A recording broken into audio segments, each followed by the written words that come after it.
Hi guys. Imagine a man so powerful that his very name still echoes through history, and yet, the world has no idea where his body lies. Genghis Khan built the largest land empire ever known. But when he died, his tomb vanished, and no one has ever found it. This is the story of a mystery buried under centuries of silence, secrets and sacred earth. Tonight, we'll slowly unravel the quiet trail that leads us through forgotten rituals, lost landscapes, and questions no one has ever answered. But before we begin, if you're someone who loves slow, curious dives into forgotten worlds, tap the like button, subscribe, and let me know in the comments where you're watching from. I'd love to get to know my viewers better. Let's begin in the year 1227. In the heart of the Mongol Empire, Genghis Khan, the man born as Temujin, had reshaped the world through conquest, strategy, and fear. His armies had swept from the Pacific to the Caspian Sea, toppling kingdoms and rewriting history.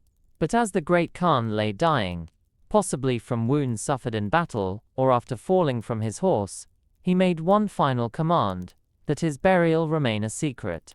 Not just from enemies but from everyone. His death itself was hidden from the world for months.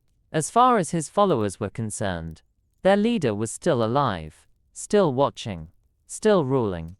And in that gap between life and death, the preparations for the secret tomb began. Legend says a funeral caravan carried his body across vast steppes. Soldiers slaughtered anyone who witnessed the procession. Forests may have been trampled down by horses to hide the trail.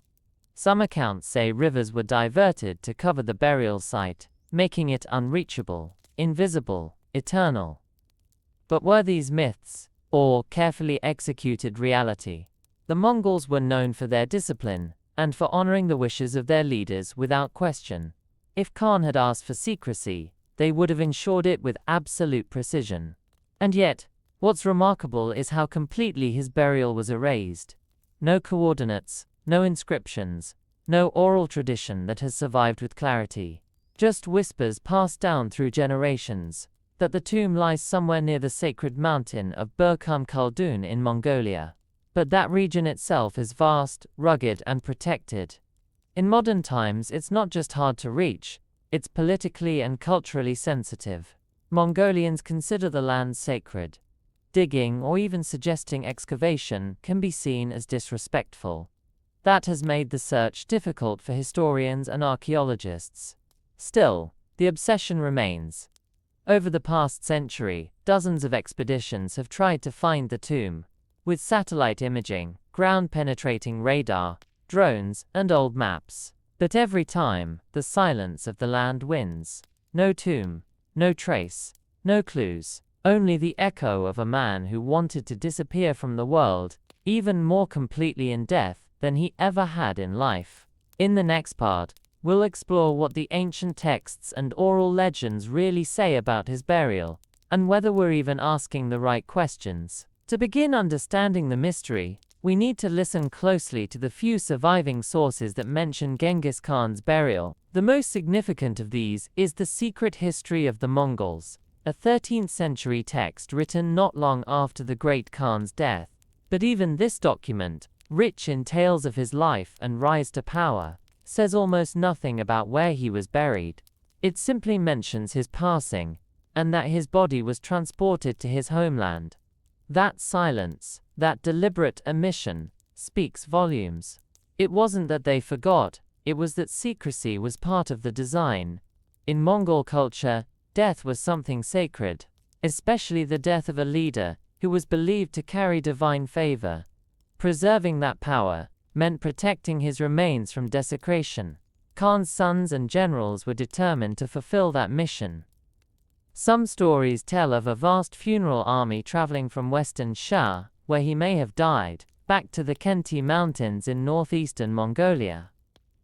Along the way, anyone who witnessed the procession was reportedly executed. Then, once the burial was complete, the soldiers themselves were allegedly killed. A brutal but effective way to preserve the location's secrecy. But where exactly did they go? The Khenti range stretches across hundreds of kilometers. One peak in particular, Burkhan Khaldun, is said to be especially sacred to Genghis Khan. As a young man fleeing enemies, he once took refuge there and later declared it holy. He prayed to it, honored it, and returned there many times. It's likely he wished to be buried nearby. Some researchers believe the tomb lies at the mountain's base, concealed beneath centuries of soil, forest, and silence. Others think it could be hidden within the folds of the mountain itself, perhaps inside a natural or artificial cave. But nature isn't the only guardian of this secret. Modern Mongolian law forbids excavation in that sacred zone. It's not just about national pride, it's spiritual. Many Mongolians feel that disturbing Genghis Khan's resting place would bring dishonor, or even bad luck. That belief is strong enough that even high-tech teams with millions in funding have been blocked from digging. It's one of the few historical mysteries where cultural reverence has stood firm against science and treasure hunting, yet curiosity persists. The mystery itself has become part of Khan's legacy, the idea that the man who conquered half the world somehow escaped its final grasp. In the next part, we'll look deeper into the legends that shape this secrecy, and how oral storytelling may hold more truth than we expect. Oral tradition has always played a major role in Mongolian culture. For centuries, before texts were written down, history was preserved in songs, poems, and spoken tales passed from one generation to the next. These stories weren't always precise in dates or geography, but they carried emotional truth, the essence of events and people. When it comes to Genghis Khan's tomb, the oral stories are just as elusive as the written ones, but often more haunting. In some regions, old herders still speak of a no-go valley, a place where animals refuse to graze, where compasses behave strangely, and where a deep silence rests over the land like a blanket. No one dares to point directly to it, but many suggest it lies near the Onon River, or east of Burkhan Khaldun. One persistent legend tells of a secret army, the Kishikten, or the Keepers of the Secret, who were sworn to protect the burial site. Some say they and their descendants watched over the hidden tomb for generations, passing down the knowledge in absolute silence. Whether these guards were real or symbolic, their presence in the myth reinforces the idea that Khan's burial was not just hidden, it was protected. Another tale speaks of a forest that was flattened by thousands of horses after the funeral to erase any signs of disturbance. Some go further, claiming that after the tomb was sealed, a river was diverted to flow over the site, burying it beneath water and time. These stories are dramatic, perhaps exaggerated, but they all share one theme: total erasure, a kind of sacred vanishing. Not many civilizations go to such lengths. Egyptian pharaohs built towering pyramids. Chinese emperors created elaborate underground palaces. Even other Mongol rulers like Ögedei and Kublai had mausoleums. But Genghis Khan, the founder, the legend, was buried in silence. And that silence may have been the loudest statement of all, that death is not a display, but a retreat. In the 20th and 21st centuries, some researchers have begun to look at oral stories not as superstition, but as coded memory. Perhaps that No-Go Valley is not just myth, but a clue. Perhaps the songs that mention the sleeping mountain, or the place where the sky touches earth, are metaphorical maps, waiting to be interpreted. Linguists have begun cataloging these phrases, comparing dialects, tracing where variations appear and disappear. What they find are patterns, regions where certain words cluster, places where the stories overlap. But even then, it's not enough to draw an X on a map. The truth remains misted, like breath on cold glass. Part of the difficulty lies in the very scale of the land. Mongolia is vast, with mountains, rivers, forests, and steppes stretching endlessly in every direction. And the Khenti region, in particular, is sparsely populated and thick with wilderness. Add to that the reverence for not disturbing sacred ground, and you have a mystery that lives not just in history, but in the land itself. In the next part, we'll explore some of the earliest expeditions that tried and failed to find the tomb, and what they learned from the silence. The 20th century brought a wave of explorers, historians, and archaeologists determined to uncover what had eluded humanity for nearly 700 years: the tomb of Genghis Khan. With the rise of new technologies and political shifts in Asia, the once sealed doors of Mongolia began to creak open, and with them, the mystery called out again. But finding the tomb proved to be not just a physical challenge, but a deeply cultural and political one as well. One of the earliest recorded attempts came in the 1920s, when a Russian expedition, under the guise of scientific research, entered Mongolia. Though largely unsuccessful, the expedition fed rumors across Europe about the possibility of discovering immense treasures buried with the Khan. These tales in turn attracted attention from another regime, Nazi Germany. In the 1930s, driven by occult fascinations and the myth of Aryan ancestry tracing back to Central Asia, Nazi agents reportedly searched the Mongolian steppe. Their efforts, veiled in pseudoscience and propaganda, yielded no results. Then came the Cold War. The Soviet Union, which controlled Mongolia as a satellite state, strictly limited foreign access. But even the Soviets showed interest. In 1950, a secretive joint Soviet-Mongolian expedition took place under military supervision. Equipped with maps, ground teams, and helicopters, they scoured parts of the Khenti Mountains, especially around Burkhan Khaldun. But the outcome? Silence.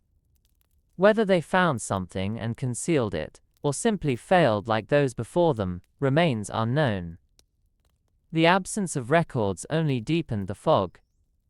It wasn't until the 1990s, after Mongolia's democratic revolution, that international researchers were finally allowed back in. One of the most notable modern attempts came in the early 2000s, led by American explorer Maury Kravitz.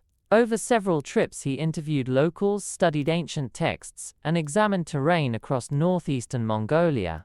His approach was unique. He didn't bring shovels or machines, just notebooks and patience. Kravitz believed that understanding the people, their language, and their memories was the key. He once said, "You don't find Genghis Khan's tomb with a GPS, you find it with listening." His efforts did uncover patterns. Many locals pointed to the same general areas. Some told stories passed from grandparents about forbidden zones or strange events. But again, no specific site was revealed. The sacredness of the land was too deeply embedded. Digging was simply not an option. That's when technology stepped in. Around 2010, researchers from the University of California began a non-invasive project using satellite imagery and high-resolution mapping to identify unnatural terrain formations in the Khenti region. Their goal was to find anything: a rectangular shape, a hidden path, a mound that suggested human activity centuries ago. They processed thousands of images using machine learning, and while they found dozens of anomalies, none were confirmed as the tomb. Many turned out to be natural hills or ancient campsites. Still, the method opened a new path, one that allowed exploration without disturbing the land. It respected Mongolian traditions while embracing modern science. The fusion of both became the new ideal. But with each attempt, the question lingered: are we even supposed to find it? In the next part, we'll explore the spiritual beliefs surrounding Genghis Khan's afterlife, and why so many feel his tomb should remain untouched forever. In order to understand why Genghis Khan's tomb has remained undisturbed for nearly 8 centuries, we need to look beyond maps and legends, and instead, turn inward, toward the Mongolian spiritual worldview. To the Mongols, death is not simply the end of life, but a profound transformation. And when it comes to a leader of such magnitude, that transformation becomes sacred. Genghis Khan was not just a ruler or a conqueror. He was seen as the embodiment of Tengri's will, the sky god of Mongol belief. Tengriism, the ancient spiritual system practiced by the Mongols, is based on harmony with nature, reverence for the spirits of ancestors, and deep respect for sacred spaces, mountains, rivers, the wind. These are not just natural features, but living presences. And of all places, Burkhan Khaldun holds a special place in this cosmology. It was the mountain that Genghis Khan himself declared sacred, the mountain he climbed to pray to the eternal blue sky, the place he believed his spirit would return to after death. In such a worldview, disturbing a burial site, especially one tied to a soul of such cosmic importance, is more than just disrespect. It's a disruption of the spiritual order. That's why, even today, many Mongolians feel strongly that the tomb should never be found. It's not a matter of fear, but reverence. His spirit, they believe, watches over the land, and finding the tomb could awaken forces better left at rest. There are stories told among herders of misfortune befalling those who dig too deep in the wrong place. Sudden illness, broken equipment, strange animal behavior. Whether one believes in curses or not, the pattern of reverence remains. In modern Mongolia, it's not uncommon to see offerings at the base of sacred mountains. Blue kadag scarves tied to trees, small piles of stones called ovus built as spiritual markers. These are gestures of respect, acknowledgement of the land's spirit. And while no sign explicitly says Genghis Khan lies here, the silence of the mountain seems to whisper enough. Even the state has taken steps to protect the area. In 2012, the Mongolian government designated a vast stretch of land in the Khenti province as the Ik Korrig, the Great Taboo. This protected zone, spanning thousands of square kilometers, includes Burkhan Khaldun and surrounding regions believed to be connected to Khan's legacy.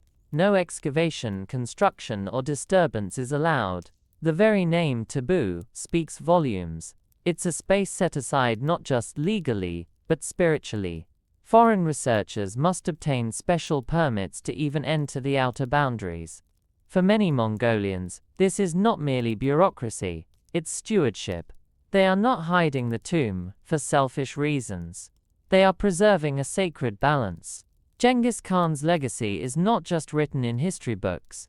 It's woven into the air, the soil, the trees. His tomb, wherever it may be, is part of that tapestry. Not an artifact to be extracted, but a presence to be honored. And yet, the mystery persists. The modern world is built on discovery, curiosity, the need to know. Can these two mindsets coexist? Can we both seek and respect? In the next part, we'll follow the stories of those who claim they may have found clues, unexpected signs that something lies just beneath the surface. Throughout the decades, scattered across dusty archives and in the quiet corners of scholarly journals, there have been whispers, strange discoveries, unexplained anomalies, and findings that suggest the tomb of Genghis Khan may not be as entirely unreachable as once believed. Most of these reports are incomplete, unverified, or left to gather dust, yet together, they form a curious patchwork of hints that something might indeed lie hidden beneath the Mongolian soil. In the early 1990s, as Mongolia opened its borders and allowed foreign researchers into previously restricted regions, a few expeditions took advantage of the moment. One such group from Japan conducted limited surveys near Burkhan Khaldun, using magnetometry and remote sensing technology. What they found was never fully published, but years later, fragments of internal reports surfaced, minor disturbances in soil patterns, signs of man-made mounds beneath forested areas. But when they sought permission to dig, their access was denied. Respect for the sacred zone overruled scientific curiosity. In 2003, another effort emerged, this time from a Mongolian-led team using aerial photography and local interviews to triangulate potential burial sites. They identified a series of small, unnatural ridges near the Onon River. These formations did not match natural geological structures. Some even displayed symmetrical layouts, as if they had once been shaped by human hands. Satellite imagery showed square outlines, possibly remnants of ancient camps or burial markers. Again, the team filed for excavation. Again, they were blocked. This was no longer just about scientific limits. It had become a moral line. Meanwhile, deep in the archives of the Soviet era, another oddity had surfaced. A Mongolian historian, Enkbatar T, uncovered a 1957 report authored by a Soviet officer who claimed to have participated in a secret mapping mission. The report, classified at the time, included sketches of terrain believed to house underground anomalies. It even described a moment when a Soviet ground unit refused to proceed further after local guides expressed terror, insisting this is the forbidden place. Whether the Soviets abandoned the mission out of fear or cultural sensitivity remains unclear, but no further records were found. Then came the Digital Sky Survey, a 2010 project funded by international universities and tech companies. Using machine learning and crowdsourced image analysis, volunteers reviewed thousands of high-resolution satellite images of Mongolia's northeastern steppe. The goal was to tag anomalies that could represent archaeological sites. The results were both promising and frustrating. Hundreds of possible locations were identified: hills that looked too geometric, valleys with unnatural patterns of erosion, clusters of stones that hinted at something buried. But without permission to ground truth these spots, the findings remained speculative. One site in particular stood out. Tucked in a forested fold northeast of Burkhan Khaldun, an oval depression measuring roughly 30 by 20 meters, bore the exact proportions of known royal burials from the Yuan dynasty. Its orientation, aligned with the cardinal points, matched ancient Mongolian funeral customs. Researchers marked it as anomaly K11, but that's as far as they got. Local authorities declined further inquiry, citing both ecological and spiritual preservation. It remains untouched to this day. These moments, scattered, partial, and inconclusive, continue to stoke curiosity. They suggest that the land may still hold secrets, that the tomb may not be lost in legend alone, but waiting, surrounded by silence and pine. And yet they also reinforce the paradox. Every time we get close, we're reminded why we should not go further. In the next part, we'll journey back in time and examine what Genghis Khan's burial may have actually looked like, based on the funerary practices of his era and the rituals of steppe culture. To imagine what Genghis Khan's burial may have looked like, we need to step into the mindset of a 13th century Mongol, one who served the great Khan with fierce loyalty and unwavering belief in the sacred traditions of the steppe. Mongol funerary customs were unlike those of most empires. There were no towering tombs, no golden sarcophagi, no pyramids to declare power. Instead, their rituals centered on simplicity, secrecy, and respect for the natural world, a fitting reflection of a nomadic people whose wealth was measured in horses, loyalty, and the open sky. For a ruler like Genghis Khan, those customs would have been elevated to the highest level. The moment of death, whether by battle wound, illness, or accident, would have set into motion a chain of carefully guarded steps. His body, by all accounts, would have been swiftly returned to the land of his ancestors. That meant the Khenti Mountains, and likely Burkhan Khaldun. The journey itself would not have been ceremonial in the way modern state funerals are. It would have been deliberate, guarded, and entirely secret. A small circle of trusted generals and family members would have overseen the transport. The route? Unknown. The participants? Sworn to silence. Some may not have survived to speak at all. The actual burial process, according to historical reconstructions, would have followed a pattern seen in high-status Mongol burials of the time. A deep vertical shaft may have been dug, sometimes more than 20 meters into the earth. At the bottom, a stone-lined chamber would be prepared, perhaps wooden-beamed and sealed with clay to preserve the body. The Khan would have been laid to rest in his finest robes, not adorned for vanity, but as a symbol of his eternal authority. Weapons, personal items, and perhaps a few favorite horses would have been placed beside him. Some sources even suggest that sacrificed attendants or guards may have joined him in death, not as punishment, but as an honor to serve him in the afterlife. Once the chamber was sealed, layers of earth would be packed above it. Trees may have been replanted to disguise any disturbance. The soil compacted, the trail erased. And over it all, silence. No marker, no monument, nothing to indicate that the most powerful man in history lay beneath. That, more than anything, aligns with the stepway of death. It was not about being remembered with stone but through story, reverence, and the breath of wind over grass.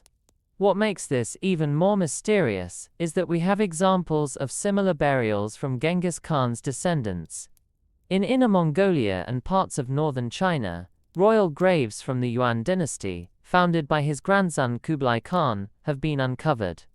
They follow similar subterranean patterns, vertical shafts, hidden chambers, sparse markings. Yet none match the grandeur or secrecy associated with Genghis himself. His burial seems to have taken this practice to its absolute extreme. It's as if even in death, he waged one final campaign.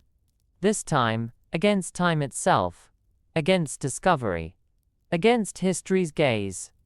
In the next part, we'll explore how the concept of Iqzasag, or the Great Law, shaped the rituals around Genghis Khan's death, and reinforced the sacred nature of hiding his final resting place. To understand why Genghis Khan's final resting place was hidden so meticulously, we must look at more than just cultural traditions. We must consider the moral and political framework he left behind. The Iqzasag, or Great Law, instituted by Genghis Khan himself during the height of his empire. The Iqzasag wasn't just a code of conduct. It was a system of governance, a vision for order that stretched across the vast, diverse territories under Mongol control. It unified people from dozens of backgrounds: Turkic tribes, Chinese merchants, Persian scholars, Slavic warriors, all under one banner.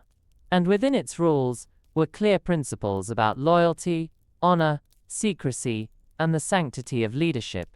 One of the lesser-known aspects of the Iqzasag was its treatment of legacy.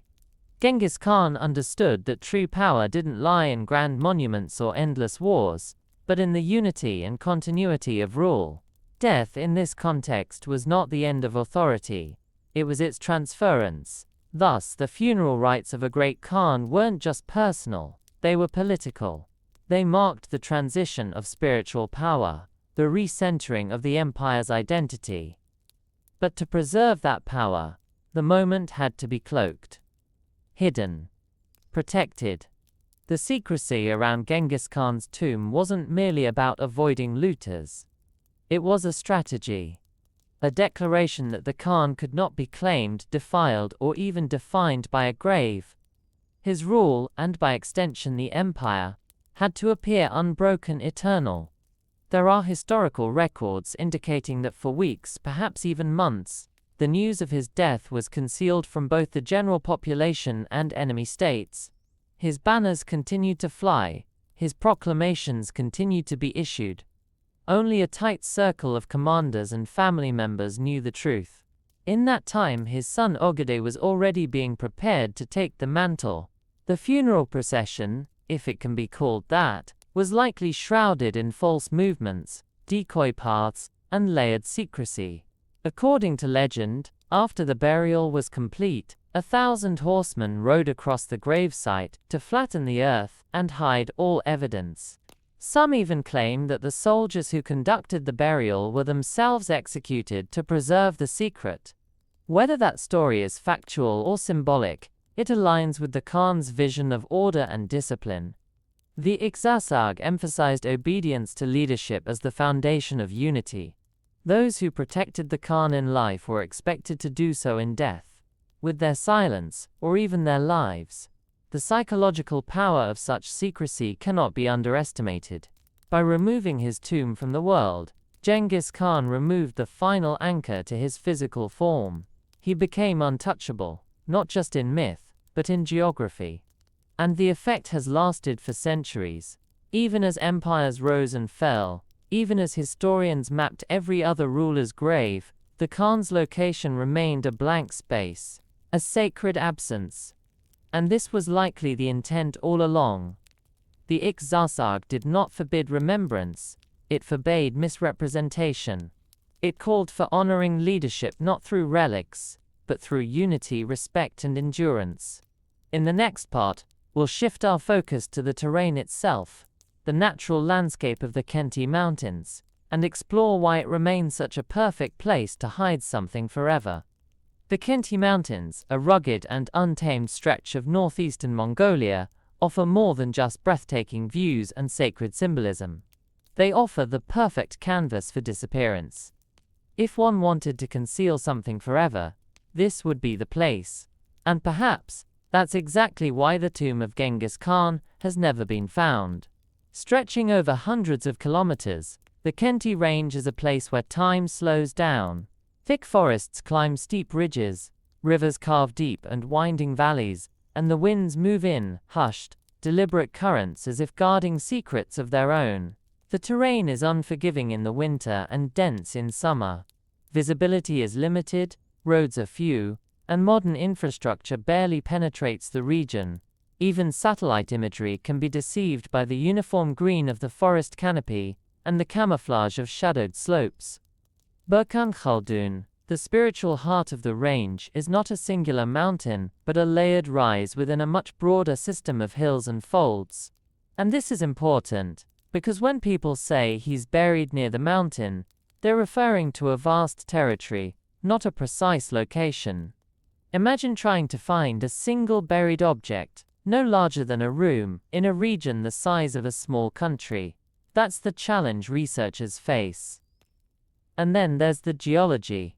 The soil composition in the Khenti Mountains is rich in clay, loam and gravel, all of which shift subtly over time. Rain and snowmelt carve new paths each year, while permafrost thaws and refreezes underground, changing the shape of the land's interior. Any markers, wooden stakes, stone circles, even surface depressions, would be erased within decades. And that's before we even factor in vegetation. Mongolia's northern forests are home to larch and birch trees, whose roots dig deep and spread wide.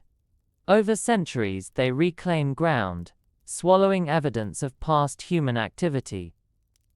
Some trees in the Khenti region are more than 500 years old.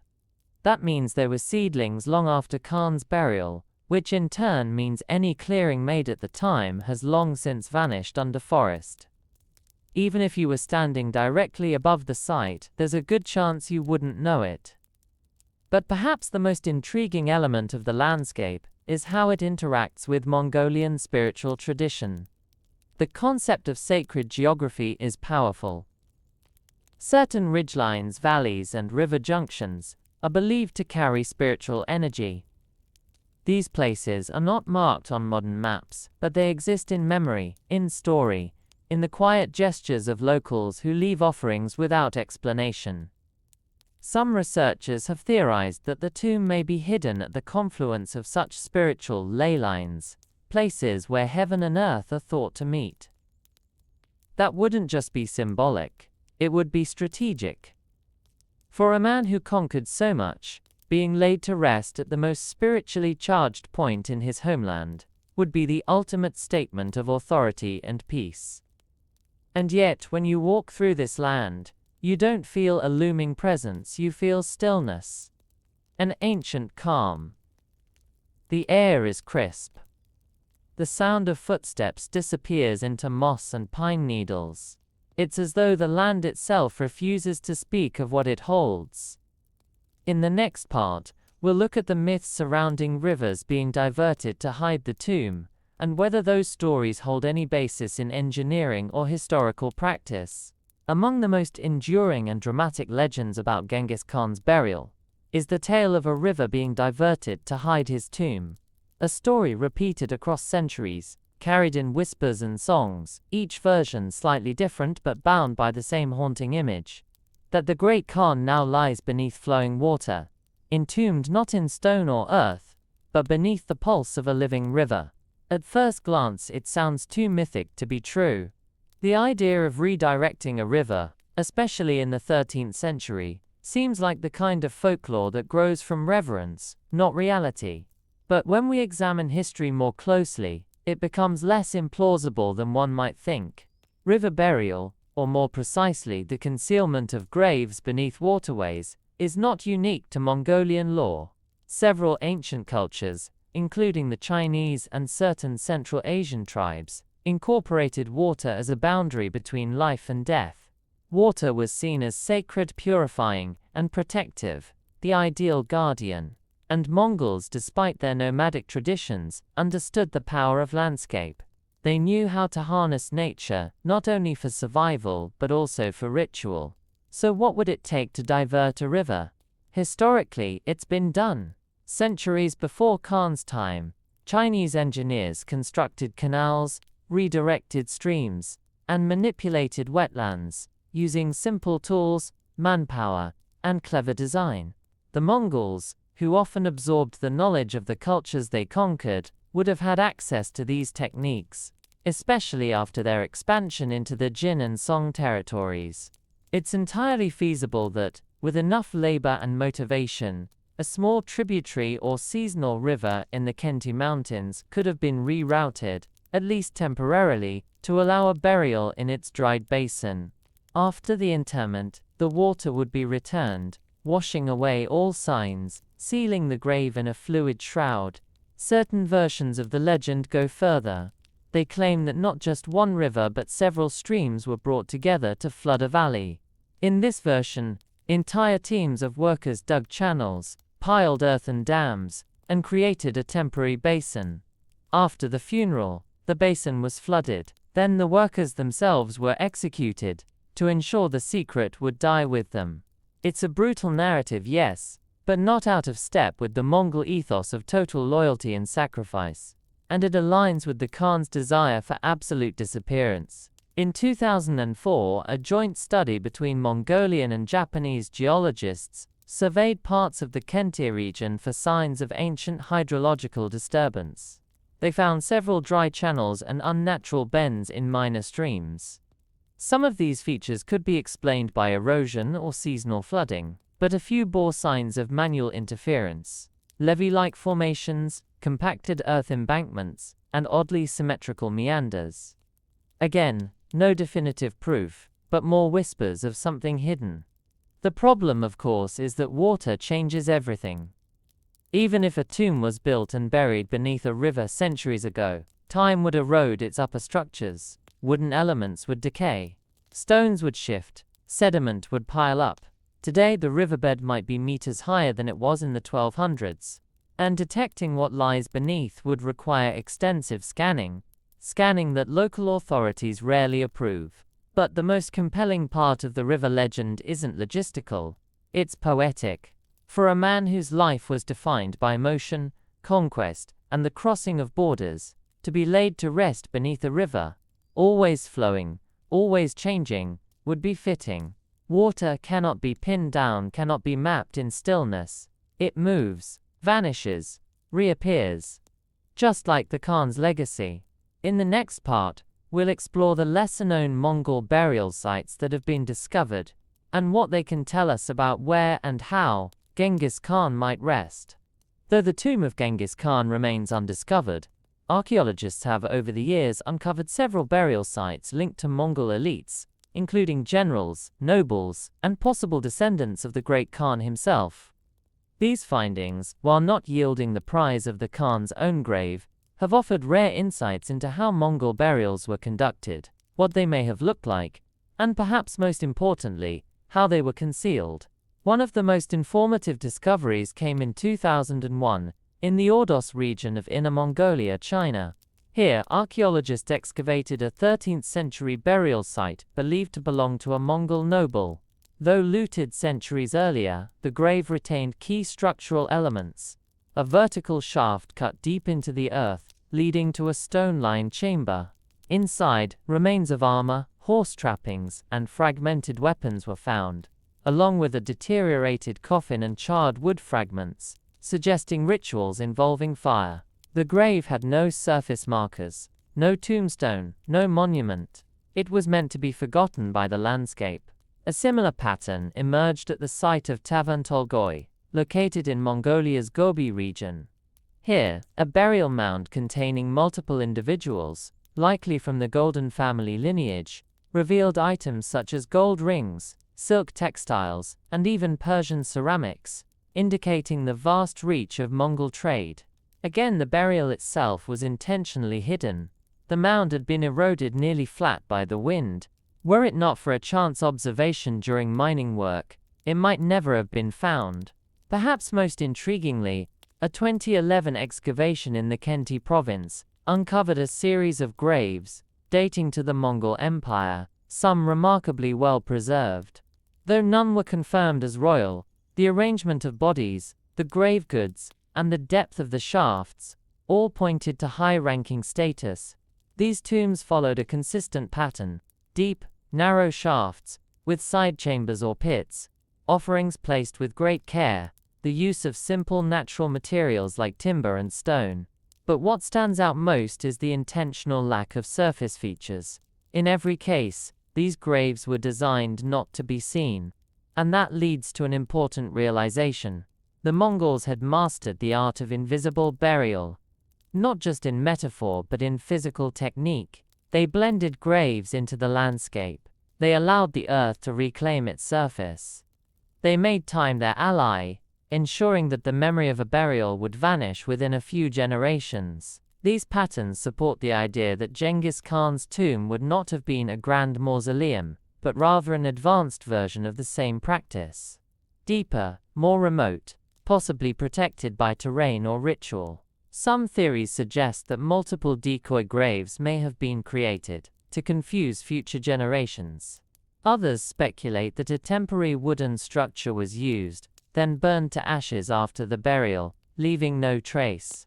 And while the artifacts found in these lesser-known tombs vary, from Central Asian silks to Chinese lacquerware, none bear inscriptions naming the deceased.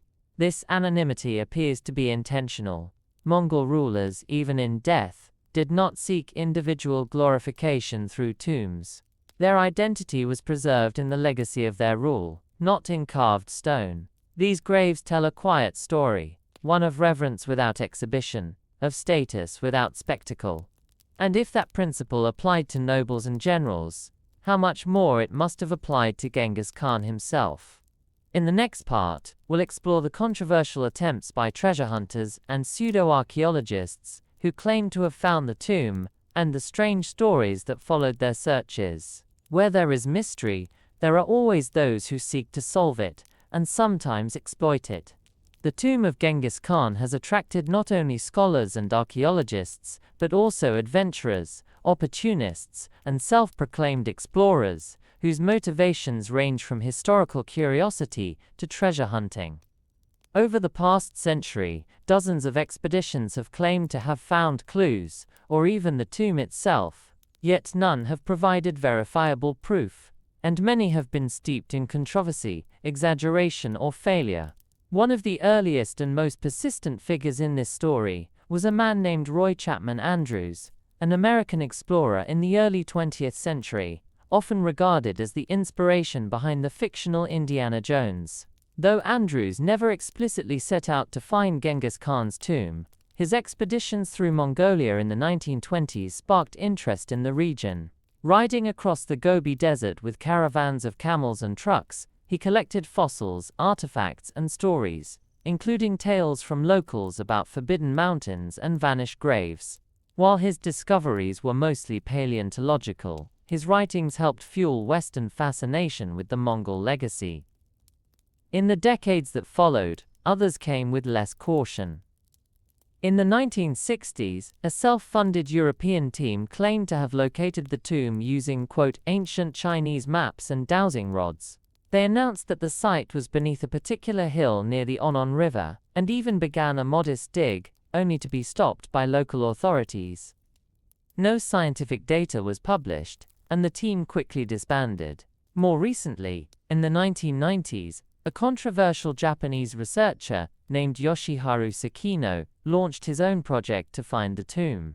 Traveling through Mongolia with a film crew, he interviewed herders, scouted landscapes, and visited spiritual sites. While his documentary footage captured some moving moments of cultural exchange, critics accused him of being disrespectful, treating the search as an adventure show, rather than a scholarly endeavor. He did not find the tomb, and his work was not peer-reviewed, but perhaps the most widely publicized claim came in the early 2000s. When rumors surfaced online that a secret team, backed by a wealthy American philanthropist, had used classified satellite imagery to locate a burial site, the story alleged that the team had found geometric patterns hidden beneath the trees near Burkan Khaldun, and that the Mongolian government had immediately sealed off the area to prevent further investigation. No names were attached to the report, no images were released. The entire claim exists only in speculative articles and conspiracy-themed forums. Yet it persists, resurfacing every few years. What all these stories have in common is a recurring theme. Someone claims to know more than they can prove, and the truth remains elusive. Some blame politics. Others cite superstition. A few accuse cover-ups. But the reality is likely far simpler.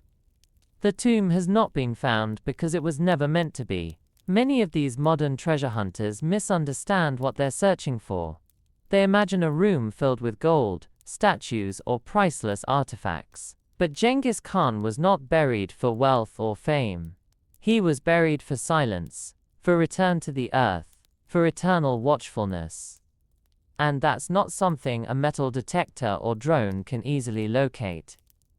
In the next part, we'll turn to the voices of Mongolian spiritual leaders, shamans and monks, who have offered their own insights into why the tomb should never be disturbed, no matter how close we come to finding it. In the search for Genghis Khan's tomb, one group of voices has consistently urged caution, reverence and restraint: the spiritual leaders of Mongolia. Shamans, monks and elders across the country have time and again warned that the great Khan's final resting place is not merely a historical curiosity, but a sacred point of balance between worlds. For them, the question is not whether the tomb can be found, but whether it should be. Mongolia is a land where spiritual traditions have persisted, despite centuries of foreign rule and modernization. In the north and east, where the Khenti Mountains rise, shamanism remains a deeply rooted practice. Shamans, called Bu, act as intermediaries between the human world and the spirit realm. They believe that certain places, particularly ancient mountains, rivers and burial grounds, are inhabited by powerful spirits who must be honored and never disturbed. Burkan Khaldun, the mountain most often linked to Genghis Khan's burial, is not just a natural feature. It is alive in the spiritual imagination of the Mongolian people. Shamans refer to it as a Gazrin Ezin, a place with a guardian spirit. Performing rituals near the mountain involves offerings of milk, vodka, and blue silk scarves, known as kadag. These gestures are not symbolic. They are acts of protection, meant to show respect and to maintain harmony with the invisible world. In interviews over the years, several shamans have spoken out against archaeological efforts to locate the tomb. One shaman from the Khenti province said, "His spirit is not asleep, he is watching. He is part of the mountain now." Another warned, "If you dig in the wrong place, the land will push back. You will not like what you find." These are not threats in a conventional sense. They are warnings rooted in belief that disrupting the sacred can bring misfortune not only to the diggers, but to the balance of the land itself. Buddhist monks too have weighed in. While Buddhism and shamanism sometimes exist in tension, they often converge on matters of death and sacred geography. At monasteries near the Khenti region, monks speak of Genghis Khan not only as a historical figure, but as a bodhisattva, a being who achieved spiritual insight through his earthly deeds. In their view, the tomb is a mandala, a sacred center that must remain untouched. Some even compare it to a relic, not to be exposed, but to be protected through non-interference. In 2015, a group of monks from the Gandantig Chinlen monastery in Ulaanbaatar released a formal statement opposing renewed foreign interest in excavating near Burkan Khaldun. The statement read, "The resting place of the Great Khan is part of Mongolia's spiritual foundation. Its concealment is not a loss, it is preservation." This tension between spiritual reverence and scientific curiosity has defined much of the modern search. On one side are researchers equipped with drones, imaging software, and funding. On the other, spiritual leaders carrying centuries of inherited wisdom and cultural responsibility. And in between, the land, silent, unchanging, unmoved. What's remarkable is how often modern science reaches the same impasse that shamans predict. Equipment malfunctions. Permissions are revoked. Weather closes in. And every time, the mountain remains untouched. In the next part, we'll explore the psychological and symbolic reasons why humanity is so obsessed with finding lost tombs, and what Genghis Khan's case reveals about our deeper need to uncover the unknowable. Why do we care so much about finding a grave? Why does the idea of a hidden tomb, especially one belonging to a long-dead ruler, hold such power over our imagination? The case of Genghis Khan's missing burial is not just about archaeology or history. It taps into something deeper, a universal human urge to uncover, to possess, to bring mystery into the light. And yet, paradoxically, it also reveals our complex relationship with the unknown. Throughout human history, lost tombs have carried an almost mythic weight. The tomb of Alexander the Great, the burial of Cleopatra, the resting place of Attila the Hun. Each of these figures shaped civilizations, yet their final locations remain uncertain, or at best debated. In their absence, we project meaning. We write stories. We build legends. There is something irresistible about the idea of a powerful figure disappearing into the earth and becoming one with mystery. It's not just about treasure, though for some, that plays a part. It's about closure, about reaching backward through time and making contact with greatness. To find a tomb is, in a way, to possess a piece of eternity, to touch a life that shaped millions. Genghis Khan's case is especially potent because of the scale of his impact. He wasn't just a warrior, he was a world changer. He redrew the map of the known world, united nomadic tribes into an empire, altered trade routes, influenced cultures from Europe to Korea. To think that such a figure, whose presence was once felt across continents, could vanish without a trace, feels almost unbearable. And so, we search. But our desire to find his tomb may say more about us than it does about him. In a world increasingly defined by transparency and access, the idea of something truly unknowable can feel threatening. We are used to answers. We are addicted to clarity. The thought that one of history's greatest men took his secret to the grave and succeeded in keeping it, even in the face of modern technology, defies our sense of control. At the same time, it fuels fascination, because the unknown also offers freedom. In mystery, we are allowed to wonder, to imagine, to create narratives that speak not just to facts, but to meaning. The silence around Genghis Khan's tomb becomes a kind of mirror, reflecting our hopes, our fears, our relationship with death and legacy.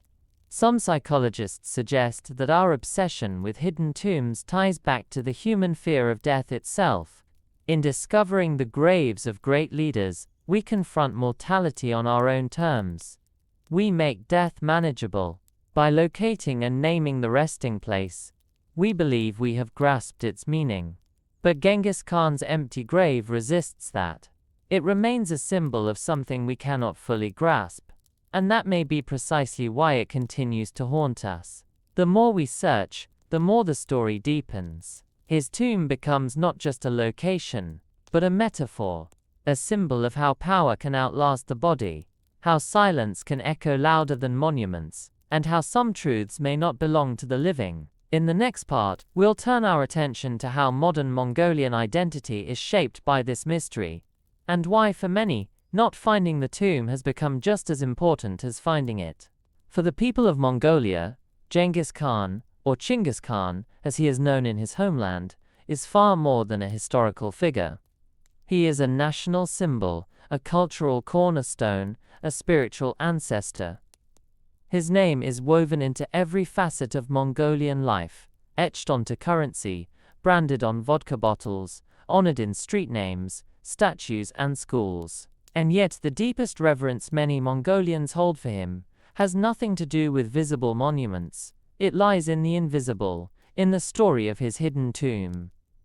In modern Mongolia, the idea that Genghis Khan's burial site remains undiscovered is not seen as a failure of history, but as a triumph of cultural memory. It speaks to the enduring strength of tradition, the ability of a people to protect what is sacred, even in the face of outside pressure. While foreign expeditions have come and gone, often with high-tech gear and eager headlines, Mongolians have remained largely consistent in their stance. The tomb is not to be found. It is to be left alone. This belief isn't rooted in secrecy for its own sake. It reflects a deeper philosophy, that some things are not meant for exposure, that the most powerful truths are those kept in trust by the land itself. In a world where history is often unearthed and displayed behind glass, this idea feels radical, but it aligns with the spiritual worldview that runs through Mongolian culture, blending shamanistic respect for nature with Buddhist reverence for non-attachment. To disturb the resting place of Genghis Khan, many believe, would not only desecrate sacred ground, it would disrupt the balance between the past and the present. That sense of balance is particularly meaningful in a country that has, over the last century, undergone intense transformation. From centuries of nomadic independence to Qing dynasty rule, from Soviet-influenced socialism to the emergence of a modern democracy, Mongolia's national identity has been tested and reshaped many times. Through it all, the image of Genghis Khan has remained steady, not just as a conqueror, but as a unifier. His tomb, by staying hidden, becomes part of that unifying myth. It belongs to everyone, and yet to no one. It cannot be claimed, commercialized, or controlled. It is a national treasure precisely because it is untouchable. In recent years, as Mongolia continues to modernize, this reverence has taken new forms. In 2008, the government inaugurated the Genghis Khan equestrian statue, a towering monument standing over 130 feet tall, located near the Tule River. While massive and impressive, it was not built near the rumored burial sites, a deliberate choice to honor without intrusion. Similarly, museums and cultural centers have focused on educating the public about Khan's legacy, without claiming to hold pieces of his actual remains. Even among the youth, whose lives are increasingly shaped by global media and digital culture, there is a quiet pride in the mystery. The story of the hidden tomb is passed on, in classrooms, in songs, in family conversations over tea. It becomes a part of the national psyche, the idea that some legacies are bigger than archaeology, that some roots go deeper than what we can excavate. In this way, the very absence of the tomb has become presence. It is not the stone, but the silence, that holds the power. In the next part, we'll look at how international interest, from documentaries to tourism, continues to shape the search, and how Mongolia carefully navigates between cultural preservation and global curiosity.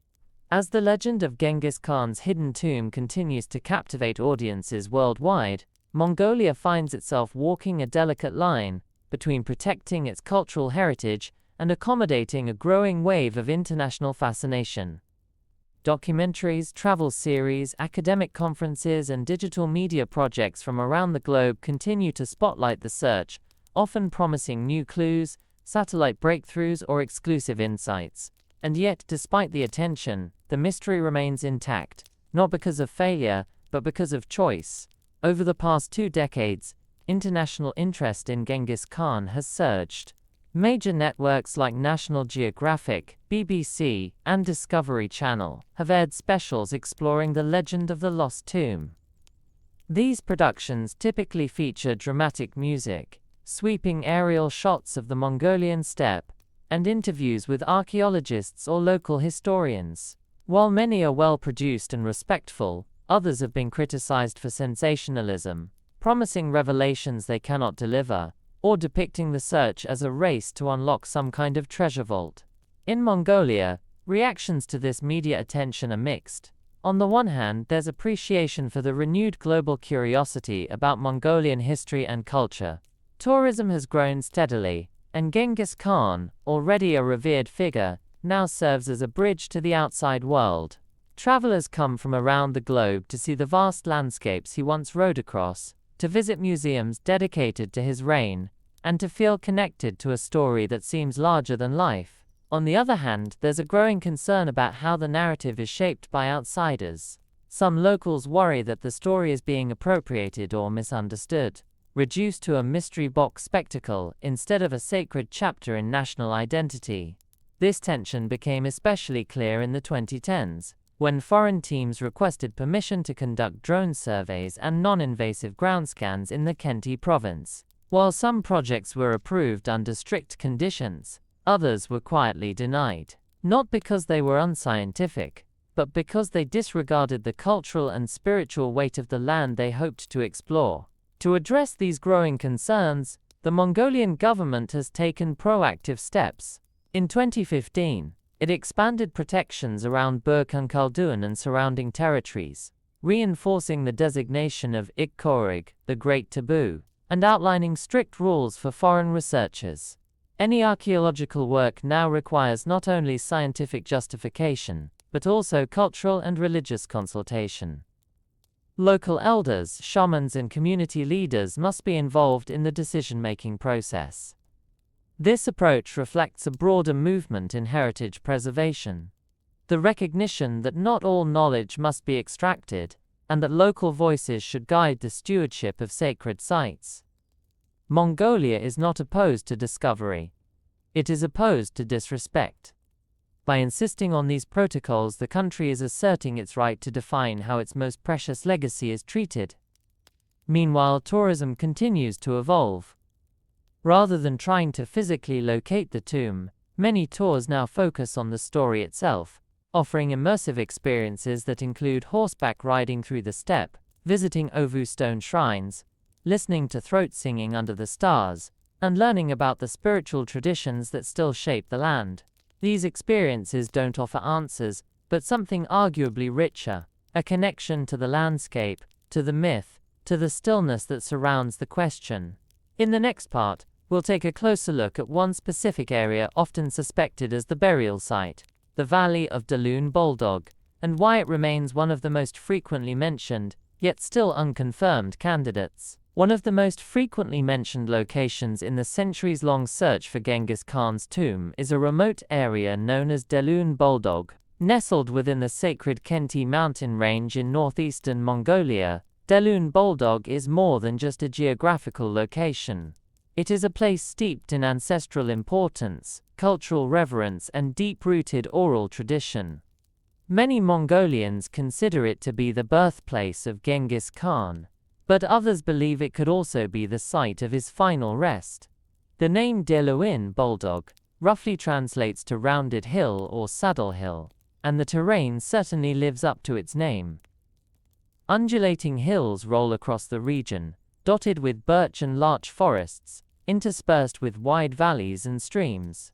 It's a peaceful landscape, one that seems unchanged by the passing of centuries. According to the secret history of the Mongols, the oldest known written account of Genghis Khan's life, this area was where he was born under a blue wolf star, along the banks of the Onon River. His early life unfolded here. His exile, his suffering, his rise. He returned to this region repeatedly throughout his life, for both spiritual guidance and political strength. For many Mongolians, the idea that he would choose to be buried here is not just logical, it is deeply meaningful. It brings his life full circle. In terms of evidence, Dalun Boldog checks several important boxes. It is within the boundaries of Burkhan Khaldun, which Genghis Khan personally declared sacred. It is remote and inaccessible enough to have hidden a burial site for 800 years, and it is referenced consistently in both local legend and historical speculation. Despite this, no confirmed grave has ever been found there. Several surveys have been conducted over the past century, most of them non-invasive. A Japanese research team in the late 1990s conducted ground-penetrating radar scans of parts of the valley, and found minor soil disturbances, but nothing conclusive. Mongolian researchers have also mapped the area extensively using LiDAR technology, revealing curious topographical anomalies, small, symmetrical depressions or linear mounds, but again none could be linked definitively to a tomb. What makes Dalun Boldog especially compelling is how often it appears in oral traditions. Local herders speak of forbidden slopes, where animals will not graze. of parts of the forest that go unnaturally quiet, of valleys where compasses behave oddly or birds fly in erratic patterns. Whether these observations are folklore, coincidence, or some misunderstood natural phenomenon is hard to determine. But in Mongolia, such stories carry weight. They are considered not merely signs, but signals, echoes of something deeper that the land has not forgotten. Some elders believe the tomb is not buried beneath Deluan Bulldog itself, but beneath a nearby hill that has no name, a nameless mound, fitting for a man who wished to vanish. Others suggest the tomb may have once existed there, but was later moved, hidden even from history itself. There are also references in old family lineages and tribal songs that mention a valley of final silence, where the earth was closed over a man too great to be marked. No exact coordinates are ever given, just feelings, images, whispers. In this way, Deluan Bulldog functions less as a destination and more as a symbol, a place that holds the possibility of the tomb, but also the humility to never reveal it. For visitors, it's not uncommon to bring offerings. A small piece of silk, a coin, a whisper of gratitude. Even without a monument, the place commands respect. In the next part, we'll dive into the controversial theory that Genghis Khan may not be buried in Mongolia at all, but somewhere hundreds of miles away, far beyond the traditional boundaries of his homeland. Among the more provocative theories surrounding the burial of Genghis Khan is the idea that he may not be buried in Mongolia at all. While most traditions and historical documents point toward the Khenti Mountains as his final resting place, some researchers and fringe historians have argued that the tomb could lie far beyond the borders of his homeland, perhaps even in China, Kazakhstan, or as far as the remote mountains of Siberia. These theories are not universally accepted, but they do raise compelling questions about the movements of the Mongol Empire and the secrecy surrounding its most powerful leader's death. One of the most persistent of these alternative ideas is that Khan's body was taken to the Ordos region of present-day Inner Mongolia, now part of China. This theory gained traction during the 20th century, when the so-called Genghis Khan Mausoleum was established there. But the mausoleum is not a tomb in the traditional sense. It contains no human remains. Instead, it's a symbolic site, created during the 1950s, as part of a cultural effort by the Chinese government to honor Khan's legacy in a controlled, commemorative manner. Some oral traditions in that region, however, speak of relics being temporarily kept there, or perhaps moved through the area in the decades after his death. Another hypothesis posits that Genghis Khan died during a military campaign in Western Sha, the kingdom located in what is now Ningxia, and parts of Gansu province in China. According to a few historical sources, including Persian chroniclers like Juvayni, he may have succumbed to injuries or illness there. Supporters of this theory argue that his generals may not have returned his body to Mongolia at all, but instead buried him quickly in enemy territory to prevent the desecration of his corpse or to honor his last battlefield. But this raises immediate contradictions. Mongol tradition placed immense importance on returning a body to ancestral land, especially for someone of Khan's stature. Carrying the body home would not only fulfill religious and cultural obligations, but ensure his spirit could properly merge with the sacred soil of Burkhan Khaldun. Yet those who entertain this theory believe the logistics or danger of transporting the body over such a long distance may have led to an improvised burial. Still others suggest even more far-reaching possibilities, that his tomb lies somewhere deep in the Altai Mountains near the borders of modern Kazakhstan and Russia, or even in the wild terrain of Tuva. These theories are built not so much on hard evidence, but on the idea that secrecy was paramount, and that misdirection was part of the plan. By hiding his tomb far from where anyone expected, the Mongols could ensure its eternal protection.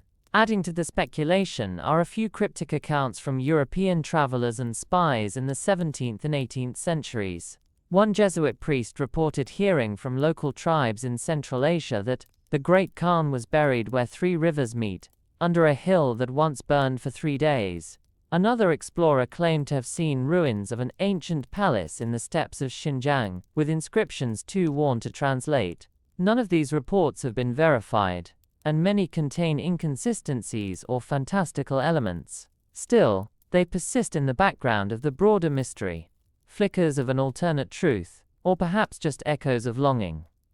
Most Mongolian historians remain skeptical of these distant burial theories. For them, the homeland connection is too strong, too embedded in the oral and spiritual record. And while foreign lands may have touched Khan's campaigns, they did not hold his heart. Yet, the idea that his tomb could lie in unfamiliar soil continues to fascinate those drawn to the edges of the historical map. Those who believe that the greatest secrets often lie where no one thinks to look. In the next part, we'll take a closer look at the technological advancements in archaeology that might one day unlock the mystery. If, and only if, the land allows it. As the search for Genghis Khan's tomb continues into the 21st century, technology has transformed the way we explore history. The days of relying solely on pickaxes, shovels, and hopeful guesswork are long gone. Today's archaeologists use a powerful suite of tools: satellites, LiDAR, drones, and ground-penetrating radar, capable of seeing beneath forest canopies, through layers of soil, and across vast remote landscapes. And yet, even with these advancements, the tomb remains hidden, not because we lack the tools, but because the deeper barriers to discovery are cultural, spiritual, and ethical. One of the most promising technologies in the search has been LiDAR, or light detection and ranging. By sending out laser pulses from a drone or aircraft, LiDAR can create high-resolution 3D maps of the ground below, even when it's covered by dense vegetation. What looks like a seamless forest to the human eye can, through LiDAR, reveal subtle changes in elevation, buried walls, unnatural mounds, or sunken pathways. In 2010, a team of researchers from the University of California used this method to scan portions of the Kenti Mountains. Their data revealed several anomalies: slight rectangular depressions, unusually straight lines running beneath tree roots, and geometric features inconsistent with natural erosion.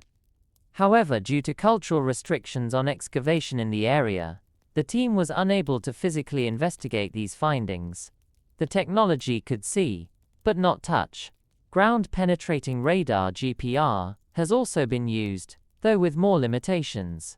GPR is ideal for smaller, localized areas.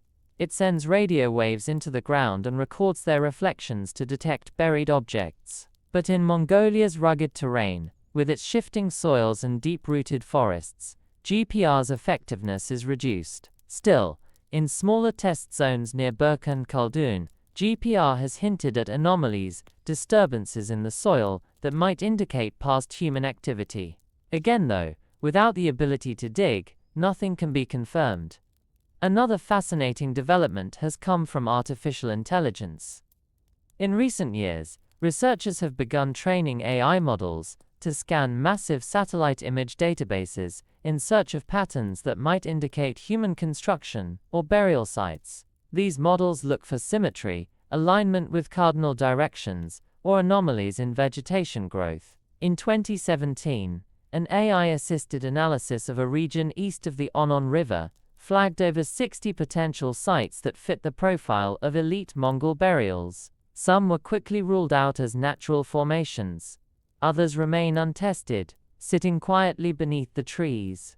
These tools, while impressive, still face the same fundamental obstacle. They can suggest, but they cannot prove, not without human confirmation on the ground. And therein lies the paradox. The technology to locate the tomb may already exist, but the permission to use it in a meaningful way does not, and perhaps never will. That tension has led to a new school of thought among some researchers, that the future of the search lies not in finding the tomb physically, but in better understanding the cultural matrix around it. Instead of trying to pierce the veil with machines, they suggest we listen more closely to oral histories, folklore, and spiritual geography. Combine that with non-invasive scanning, and perhaps over time, a clearer picture will emerge, not of where the tomb is, but of why it remains hidden. In that sense, technology doesn't replace tradition, it partners with it. And perhaps, when the time is right, and if the mountain allows, the land may finally offer a sign.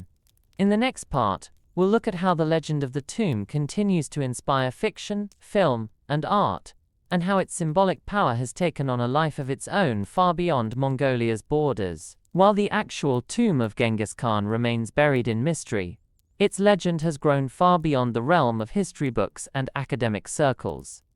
Over the past century, the story of the lost burial site has captured the imagination of writers, filmmakers, artists, and game designers around the world. It has become a symbol, not just of a real historical figure, but of something deeper, the ultimate unknown. And in that unknown, people find room to dream, invent, and reflect on the nature of power, legacy, and mortality. In literature, the idea of a hidden tomb has appeared in novels ranging from historical fiction to outright fantasy. Some authors imagine daring expeditions across the steppe, with protagonists unraveling ancient maps and outsmarting curses to find the treasure of the great Khan. Others use the tomb as a metaphor, a place that contains not gold, but knowledge or spiritual truth. In these stories, the tomb becomes less a physical destination, and more a journey through time, identity, or even redemption. Films, too, have flirted with the mystery. Hollywood action movies and television specials have occasionally built plots around ancient Mongol secrets or long-lost royal burials. Though rarely accurate, these portrayals tap into a powerful storytelling device, the allure of the forbidden. The idea that something has remained hidden for 800 years, despite wars, science, and obsession, gives it a kind of mythic resistance. It becomes a stand-in for whatever the viewer imagines to be their own ultimate mystery. Even video games have embraced the story. In strategy and open-world titles where players build empires or explore vast lands, Genghis Khan often appears as a character, a conqueror, or a historical force. Some games hint at his hidden resting place as an Easter egg, a side quest, or a secret location that grants special power. Though fictionalized, these digital experiences continue to reinforce the idea that his tomb is a place of immense weight, and still waiting to be found. Artists and sculptors, both in Mongolia and abroad, have also drawn inspiration from the legend. Murals depict the burial procession winding through forests, under a blood-red sky. Installations portray the tomb as a glowing orb beneath layers of translucent earth. Poets write of silence, of wind over grass, of footsteps fading into the hills. These creative interpretations are not concerned with the factual where, but with the emotional why. Why does this story stay with us? Why do we return to it? In Mongolia, artists approach the subject with particular care. While some create celebratory images of Genghis Khan's life, few dare to depict the tomb itself. It is understood to be off-limits, not just physically, but symbolically. To paint it, to name it, to describe it too clearly, would be to break the spell. And so, the most powerful works are often the most minimal. A shadowed mountain, a lone horse without a rider, a circle of stones under a moonlit sky. In this way, the mystery of the tomb has taken on a second life. Not as a historical object to be uncovered, but as a story to be told and retold, shaped by every culture that touches it. It is both personal and universal, a reflection of each society's values, fears, and hopes. And like all great legends, it grows with the telling. In the next part, we'll revisit the final days of Genghis Khan's life, exploring the events leading up to his death, and how those moments may have shaped the extraordinary effort to erase the location of his grave from history. To understand why such extraordinary secrecy surrounded the burial of Genghis Khan, we must look closely at the final chapter of his life, a period shrouded in as much ambiguity as his death itself. Even the exact circumstances of his passing remain uncertain, with various sources offering conflicting accounts. But what they all agree on is this: in the final days of his life, Khan's commands carried a sense of urgency and intention. It was as if he was orchestrating not only the next phase of the empire, but his own disappearance. By the time of his death in 1227, Genghis Khan was in his mid-60s, an age considered old by the standards of a warrior ruler who had spent most of his life in the saddle. His empire stretched from the Pacific Ocean to the Caspian Sea. He had defeated the Tanguts of the Western Xia, subdued the Jin dynasty in China, and crushed rival tribes that once mocked his rise. Yet he was not finished. His final campaign was against the Western Xia, a kingdom in northwestern China that had betrayed his trust by refusing to support an earlier Mongol offensive.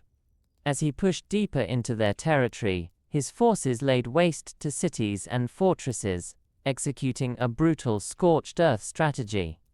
It was during this campaign that Khan fell ill, or was possibly injured.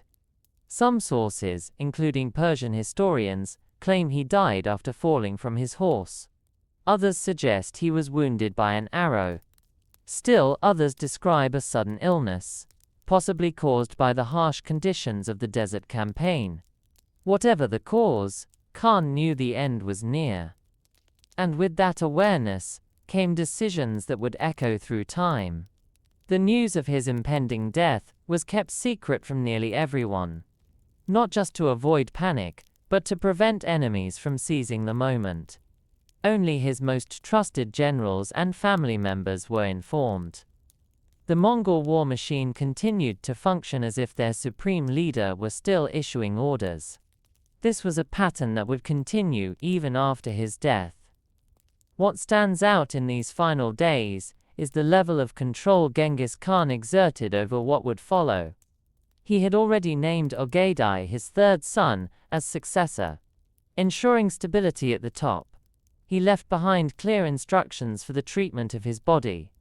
No fanfare. No imperial tomb. No grand mausoleum. His death, like his early life, was to be swallowed by the steppe. Legend has it that after his final breath, his body was washed, wrapped in felt and placed in a simple wooden coffin.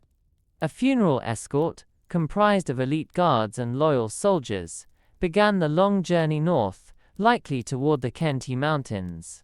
Some versions of the story claim the journey was accompanied by a trail of death. To maintain secrecy, anyone who witnessed the procession was executed. Forests were cut down, paths erased. In one version, once the body was buried, the funeral guards were also killed. The scale of this operation suggests careful planning, possibly even years in advance. Genghis Khan had spent his life mastering the art of movement, misdirection, and timing. Why would his death be any different? To erase the location of his tomb was not an afterthought, it was part of the legacy. A final gesture of control in a world he had spent decades reshaping. In the next part, we'll explore how the Mongols remembered their great Khan in the years after his death, and why, even as his empire expanded under his descendants, the exact place of his burial was never publicly recorded or even whispered. In the years following Genghis Khan's death, the Mongol Empire did not fracture or fall into chaos, as so often happened with the deaths of powerful rulers. Instead, it grew. His sons and grandsons carried his vision forward, extending the empire's reach even farther into Europe, the Middle East, Southeast Asia, and beyond. But despite their triumphs and the unprecedented scale of their conquests, they maintained an almost sacred silence about one thing: the burial place of the great Khan. That silence was not born of forgetfulness. It was deliberate. The Mongols, masters of strategy and symbolism, understood the power of mystery. And in the case of their founding father, the greatest leader their people had ever known, mystery became the monument. No stone pillar was raised. No epic carved into a mountainside. No official record described where his bones lay. Even within the royal court, among those who ruled in his name, the subject of his grave was rarely spoken aloud. This wasn't due to fear. It was reverence, and perhaps a bit of awe. In the generations that followed, Genghis Khan was remembered not just as a conqueror, but as a lawgiver, a cultural hero, and a near-mythic ancestor.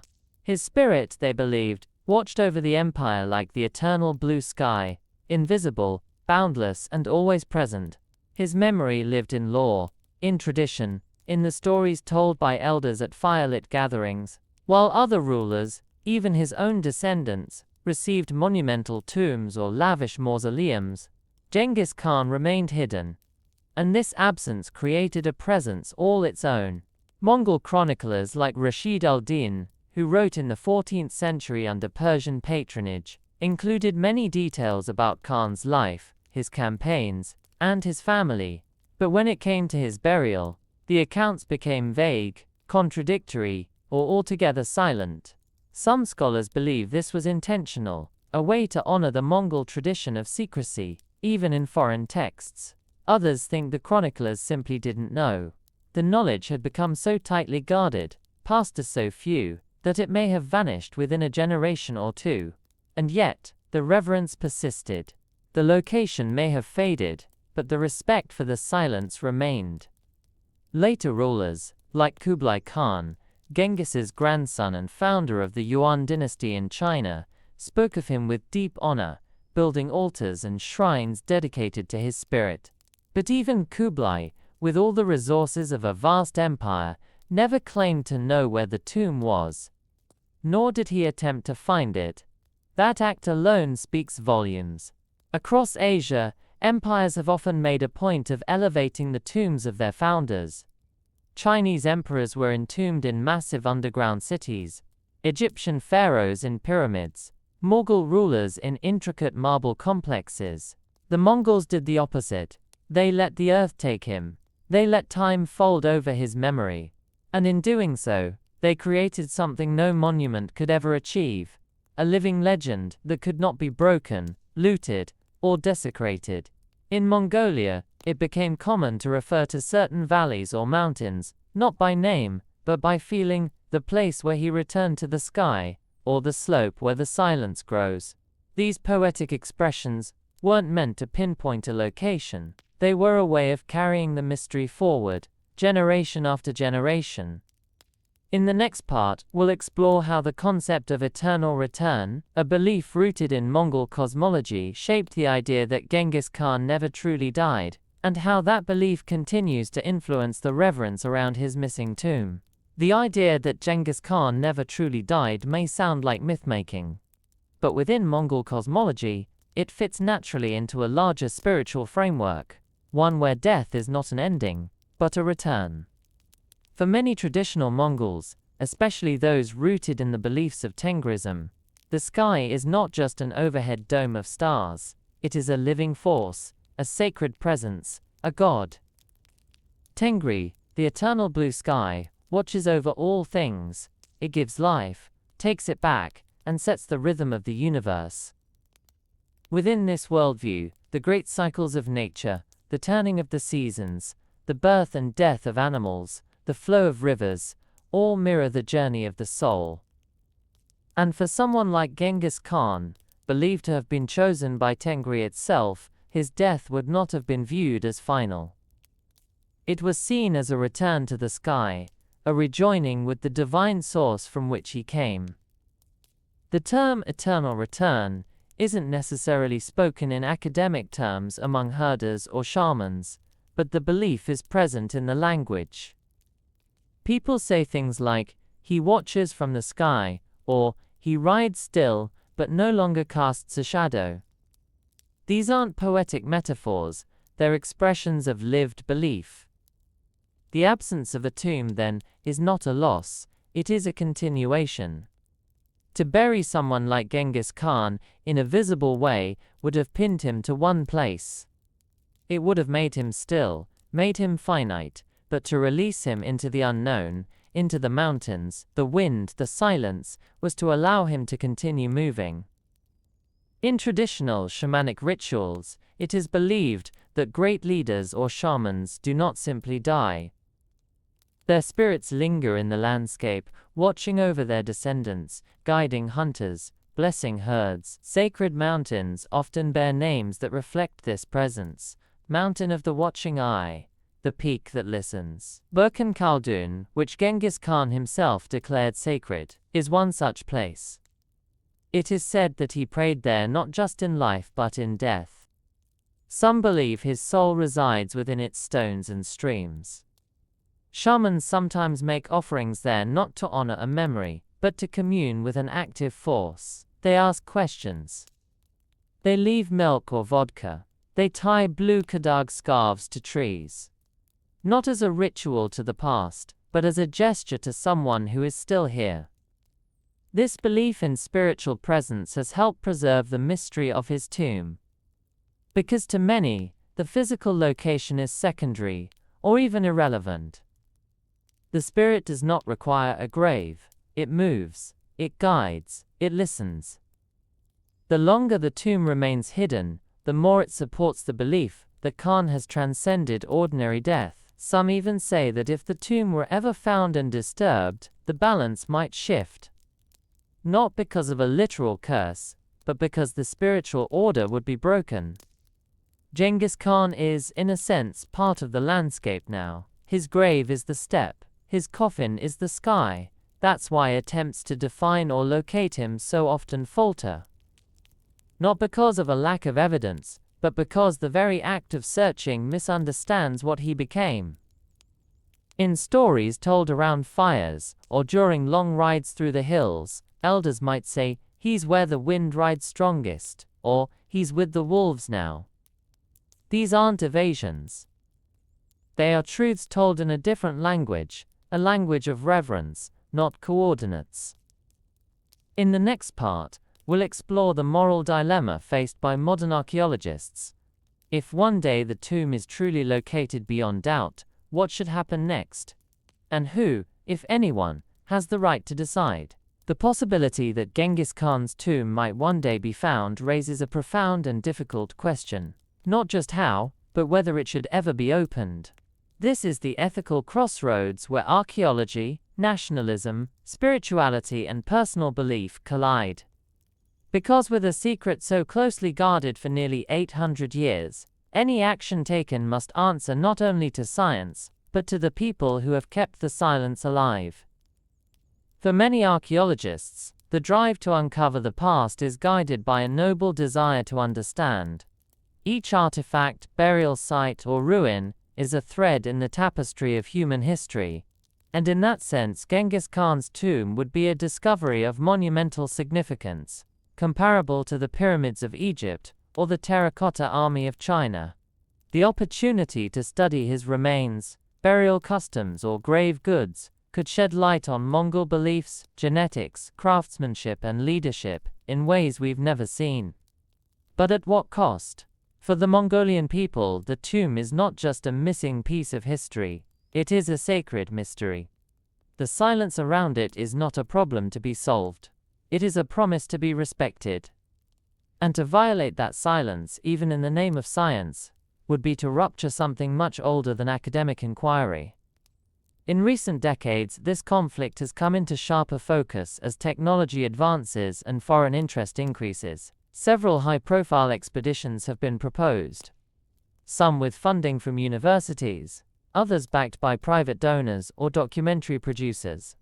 And yet, nearly all have faced resistance. Not because Mongolia opposes archaeology in general, the country has a rich tradition of historical research, but because this particular site, this particular figure, is beyond the ordinary. Mongolian laws now protect the Khenti region, especially Burkan Khaldun and its surroundings, under strict conservation measures. Excavation permits are difficult, if not impossible to obtain, and even if one were granted, public backlash would be swift and severe. But the legal debate is only part of the picture. The deeper issue is moral. If we could confirm, without doubt, the exact location of the tomb, through LiDAR imaging, deep scanning, or other non-invasive means, what would we do with that knowledge? Would we mark it on a map, build a museum nearby, allow only spiritual leaders to visit, or would we keep it secret again, hidden from tourism, politics and profit? The dilemma is made even more complex by the presence of multiple stakeholders.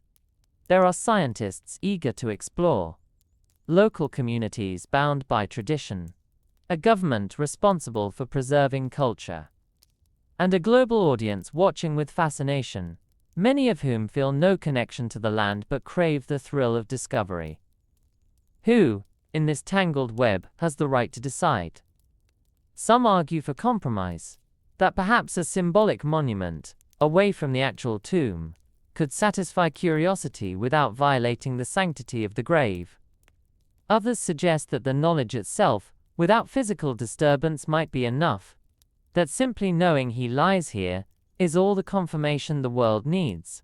But even that idea is controversial, because to name the place, to fix it with coordinates, would be to open it in a new way, exposing it to future risk. Looters, developers, even well-meaning historians might be tempted to go one step further, and once that line is crossed, it cannot be undone. For many Mongolians, the question is already answered. The tomb was meant to be hidden. It is part of their cultural soul, not their tourism strategy. To protect it is to protect the very heart of what it means to be Mongol. And yet, the question lingers, quietly, persistently, as our tools grow sharper and our maps more detailed. In the next part, we'll turn our attention to the symbolic weight of the tomb in today's divided world, and how its continued absence offers lessons about power, memory, and humility in the modern age. In an age defined by data, speed, and the relentless pursuit of knowledge, the hidden tomb of Genghis Khan stands as a rare symbol of resistance. Not the resistance of a people against invaders, or a leader against fate, but of silence against noise, of mystery against certainty, of reverence against curiosity. And in this way, its continued absence offers something unexpectedly powerful: perspective. Around the world today, historical sites are often commodified.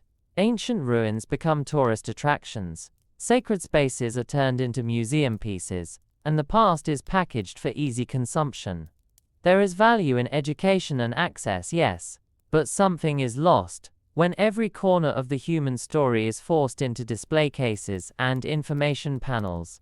What makes the mystery of Genghis Khan's tomb so different is that it has managed for nearly 8 centuries to resist that pattern. Not by accident, but by design. And the more we learn about the intentionality behind its concealment, the myths, the laws, the geography, the rituals, the more it challenges modern assumptions about what we deserve to know. In this way, the tomb becomes more than a burial site. It becomes a statement, one that says, not all things belong to the present. Some things belong to the land, some to the ancestors, some to silence. And perhaps most remarkably, the mystery has endured not because of physical barriers, but because of belief. Not because it's impossible to find, but because people have chosen, generation after generation, not to find it. In a world divided by ideology, consumed by speed, and often disconnected from history's sacredness, this act of restraint feels revolutionary. It teaches that power is not always in possession, but in preservation. That legacy is not only about what we leave behind, but also about what we protect from erosion, not just by time, but by our own need to uncover and explain. The tomb's continued invisibility also forces us to ask what it is we truly seek when we chase after the unknown. Do we want answers, or do we want meaning? Do we hope to uncover a body, or do we crave contact with something larger than ourselves? Is our search for the tomb about archaeology, or about the deeper human need to feel connected to greatness, to story, to origin? For Mongolia, the tomb is not a prize. It is a presence, one that lives in the mountains, in the wind, in the spirit of the land. Its mystery is not a hole to be filled, but a fullness to be honored. And while the world watches, scans, and speculates, the people closest to it have already made peace with not knowing. That humility, that deep and quiet strength, is perhaps the most profound lesson the tomb has to offer. It asks us to reconsider the value of not solving everything, of letting some stories breathe, of letting the unknown remain unknown. In the next part, we'll explore the role of collective memory, how oral histories, rituals, and generational storytelling have preserved the legend of Genghis Khan's tomb more effectively than any written record or scientific tool ever could. Long before satellite imagery, historical atlases, and GPS coordinates, the memory of Genghis Khan's life and death was preserved not in maps or monuments but in voices. In Mongolia, as in many nomadic cultures, oral history has always held a central place. Stories are passed from grandmother to grandchild, from herder to apprentice, from the flames of a campfire to the soft winds of the steppe. These stories are not always linear, and they don't rely on dates or fixed facts. Instead, they weave together values, impressions, meanings, and reverence, and it is through this rich oral tradition that the mystery of Genghis Khan's tomb has survived. In the centuries following his death, Mongolian clans and tribes carried forward the tale of the great Khan's final wishes. They spoke of a man who asked not to be remembered through stone or statue, but through silence and legacy. They described a sacred procession that moved like a shadow across the land, unnoticed, unseen. The story was retold in different regions with different details. Sometimes the river was mentioned, sometimes the mountain, sometimes the earth itself. But the core message remained: no one should disturb him. This oral transmission didn't just preserve the mystery, it protected it. Because for the story to survive, it had to be retold with care, with respect, and with emotional truth. Over time, this tradition created a kind of collective agreement across generations that Genghis Khan belonged not to any one family, region, or even country, but to the land itself. And because his tomb had vanished into that land, so too had the idea that it could be owned. One reason oral history has been so effective is its flexibility. It adapts without losing its essence. When outside forces attempted to rewrite Mongol history, as occurred under Qing rule, during Soviet occupation, and even in modern media, the oral stories remained intact. They were not kept in books that could be banned or archives that could be sealed. They lived in memory, in ritual, in the rhythm of daily life. For example, certain songs, long, haunting melodies sung by elders, make subtle reference to the place where silence sleeps. Others describe a rider whose name should not be spoken near sacred valleys. These aren't just lyrical flourishes, they are encoded memory. In some families, it's said that a specific ancestor was part of the original burial escort, and that their descendants have sworn never to speak of what was seen. Whether these claims are literal or symbolic hardly matters, they serve the same purpose: to reinforce the sacredness of forgetting. Rituals too play a role in keeping the memory alive. At Ovu stone cairns found on hilltops, travelers add rocks, offer milk or vodka, and walk 3 times clockwise in silent prayer. While these rituals are not officially labeled as connected to Genghis Khan, many believe they were inherited from the same spiritual customs used during his burial. The presence of the Khan is felt, even if never named. And perhaps that's the most remarkable aspect of this collective memory: its refusal to centralize, commercialize, or clarify. In a world where history is often reduced to bullet points, and heritage is turned into branding, the oral tradition around Genghis Khan's tomb has remained stubbornly sacred. It doesn't offer coordinates, it offers continuity. It doesn't seek resolution, it offers connection. In the next part, we'll explore how the mystery of the tomb functions as a modern parable, a story that offers insight into leadership, mortality, and the paradox of legacy, in a time when everyone wants to be remembered, but few know how to disappear. In our modern era, where personal branding, legacy management, and curated digital lives have become the norm, the story of Genghis Khan's hidden tomb offers an unexpected counterpoint, a kind of quiet rebellion against the obsession with visibility. Today, leaders are often remembered by their image, their graves are public, their monuments are large, their lives and deaths are recorded, photographed, dissected, and archived. The idea of deliberately vanishing at the height of one's power feels almost unthinkable. And yet, that is exactly what Genghis Khan did. His story, and particularly the mystery surrounding his final resting place, now acts as a modern parable, one that challenges our assumptions about what it means to leave a mark.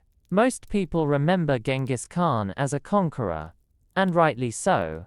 His empire was the largest contiguous land empire in history. But what endures even more than his battlefield victories is the myth that he orchestrated his own disappearance, that he didn't seek a pyramid or palace, that he didn't leave behind a golden tomb.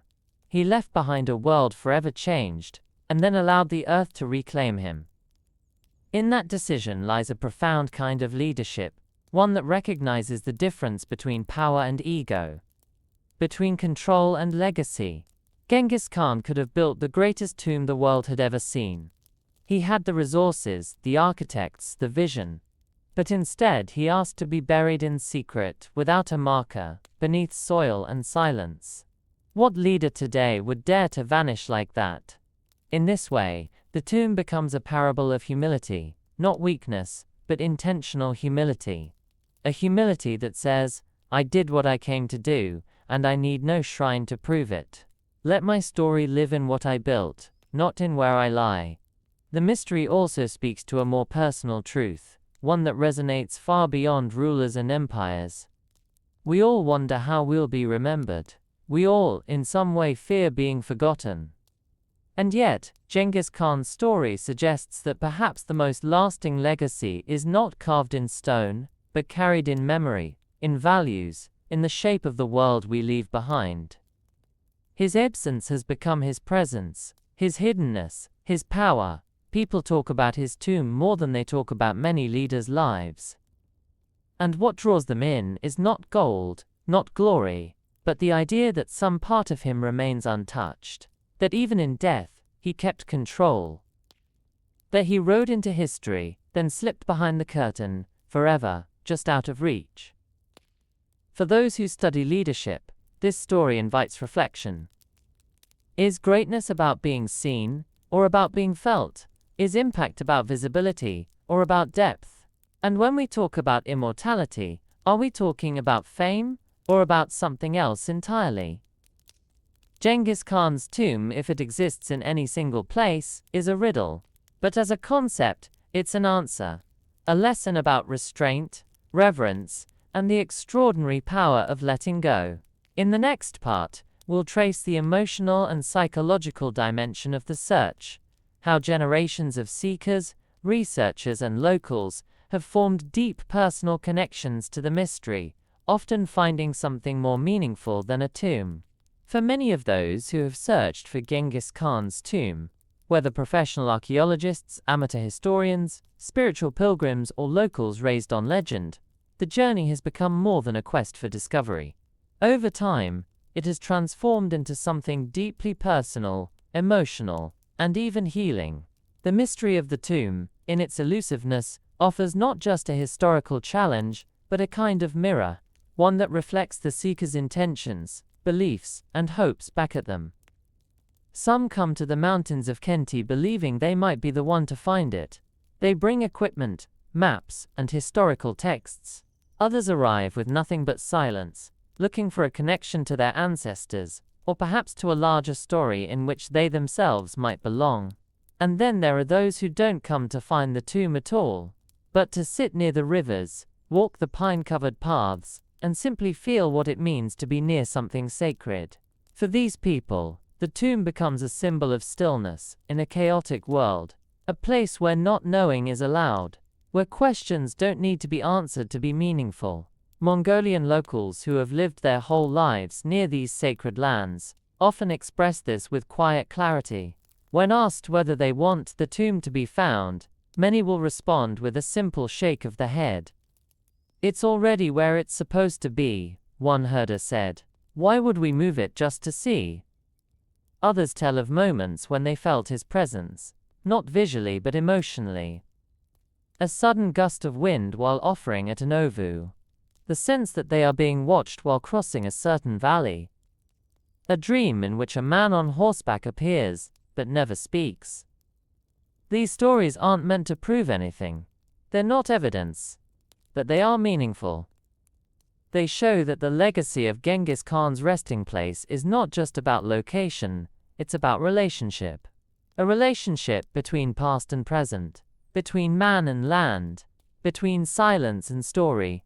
Even among international researchers, those who spent decades pursuing clues often find their motivations shifting. What begins as a search for a tomb becomes a meditation on history, humility, and the unknowable. Some have described the experience of walking through the Khaltari region as spiritual archaeology, not in the religious sense, but in the sense that the land itself begins to speak, not with answers, but with presence. There's something about knowing that beneath your feet may lie one of the most influential figures in human history, and yet, the earth gives no sign, no plaque, no stones, just grass, trees, and wind. That kind of silence humbles people. It reframes what it means to search. In many ways, the journey toward the tomb becomes a kind of pilgrimage, not because it ends in revelation, but because it opens the heart along the way. It teaches patience. It teaches respect. And it teaches that not all mysteries are meant to be solved. Some are meant to be held. The emotional dimension of this story is what has allowed it to endure so powerfully. It's not just a mystery of archaeology, but of meaning. Why do we keep looking? What are we hoping to find? And what if the real treasure isn't a tomb, but the story that keeps bringing us back? To the mountains, to ourselves, to the quiet that asks nothing of us but attention. In the next part, we'll reflect on the broader symbolism of Genghis Khan's lost tomb, how it functions as a global myth, transcending borders and cultures, and why that myth still matters in a world that seems to forget what it means to revere. Across cultures and continents, the myth of Genghis Khan's lost tomb has taken on a life of its own, becoming more than just a historical curiosity. It has evolved into a global symbol, one that continues to resonate far beyond Mongolia, far beyond the steppe, and even far beyond the realm of archaeology. It has entered the domain of myth, not in the sense of fiction, but in the sense of something sacred, elusive, and timeless. What gives a myth its power is not whether it's literally true, but whether it speaks to something we all recognize deep inside. And in the case of this particular myth, it speaks to a universal longing, the desire for something that lies just beyond our reach. The lost tomb represents mystery in its purest form, the kind that doesn't frustrate us but fuels us. In an era when most questions can be answered with a quick search or an algorithmic prediction, it stands as a rare remnant of genuine wonder, a reminder that some truths are not measured in data, but in silence, that some stories don't unfold, they surround. In this sense, Genghis Khan's tomb is not just about Mongolia, it belongs to all of us, not physically, but symbolically. It is a myth about power and humility, about greatness and impermanence, about the way we as human beings try to make sense of legacy. Think of how many cultures share this pattern. A great leader disappears, and their body is never found. King Arthur taken to Avalon. Alexander the Great's missing corpse. The unknown resting place of the Buddha's relics. These stories endure not because we need the facts, but because we need the space they create. A space for awe. A space for reverence. A space that reminds us we are not the center of everything. The myth of the lost tomb also bridges the personal and the political. For Mongolians, it is an intimate story, tied to identity, ancestry, and spiritual geography. For the outside world, it has become a narrative of suspense, a challenge to solve, a treasure map without an X. But for both, it functions as something deeper, a container for questions about memory, about what we value, and about what we are willing to leave untouched. In a time when cultural heritage is often digitized, sold, and repackaged for mass consumption, the continued silence around Genghis Khan's burial place is almost revolutionary. It says, not this, not yet, not everything must be known to be real, not everything must be open to be honored. The global myth also speaks to endurance, the ability of a story to remain alive through centuries of change. Wars, regimes, revolutions, and renaissances have come and gone, yet the mystery of this tomb endures. No amount of technology has cracked it. No amount of ambition has claimed it. That longevity itself is a kind of power. It offers a counter-narrative to the fast-paced, short-lived cycles of modern life. It whispers that some stories deserve to unfold slowly, or not at all. And still, the myth draws people. From New York to Tokyo, from Paris to Ulaanbaatar, there are those who dream about it, who read, who study, who wonder. And in that wondering, they become part of the myth, not because they will find it, but because they keep it alive. In the final part, we'll return to the present moment, to the step, to the stillness, to the silence that continues to hold the greatest secret in history. And we'll close by reflecting on what that silence means, not only for Genghis Khan's legacy, but for the human spirit itself. And so we return, not to a revelation, but to a quiet place beneath the open sky. A stretch of earth in northeastern Mongolia, where the wind moves through the trees, the rivers carve their ancient paths, and the past lingers like a presence just beyond the senses. Somewhere here, perhaps, beneath moss and root and thyme, lies the body of Genghis Khan. Or perhaps not. Perhaps he is elsewhere. Perhaps he is everywhere. In truth, the location no longer matters as much as the silence that holds it. For nearly 8 centuries, this silence has endured, stronger than maps, stronger than machines, stronger than empires. It has outlasted those who tried to break it, and those who tried to claim it, and in doing so, it has become something sacred in its own right. There is a paradox at the heart of this story, that a man who reshaped the world, who commanded vast armies and bent continents to his will, chose to vanish without a trace, that his final act was not one of power, but of disappearance, and that this very vanishing has become the most powerful part of his legend. His tomb, if it exists, is not simply hidden. It is protected, by reverence, by tradition, by the unspoken agreement of generations who have said, "Let it be. Leave him to the earth. Let the mountains guard what they were entrusted with." In the end, what we have is not a grave but a presence. Genghis Khan lives in the stories, in the laws, in the landscapes shaped by his descendants. He lives in the values that his people carried forward: unity, resilience, discipline, and honor. He lives in the silence itself, a silence that says, "I was here. I shaped the world. And now I rest." For some, this may feel like an unsatisfying conclusion. No coordinates, no artifact, no final confirmation.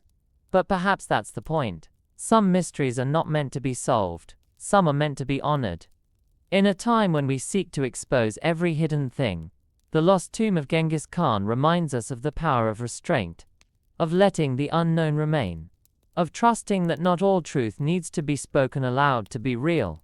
As you listen to the wind sweep across the Khenti Mountains, or imagine it, from wherever you are, you can almost hear him, not in words, not in history books, but in the quiet that follows, in the weight of something greater than knowledge, in the story that continues, not with answers, but with wonder. Let that be his resting place. Let that be enough, and let us carry it forward, not as a secret to uncover, but as a sacred silence to protect.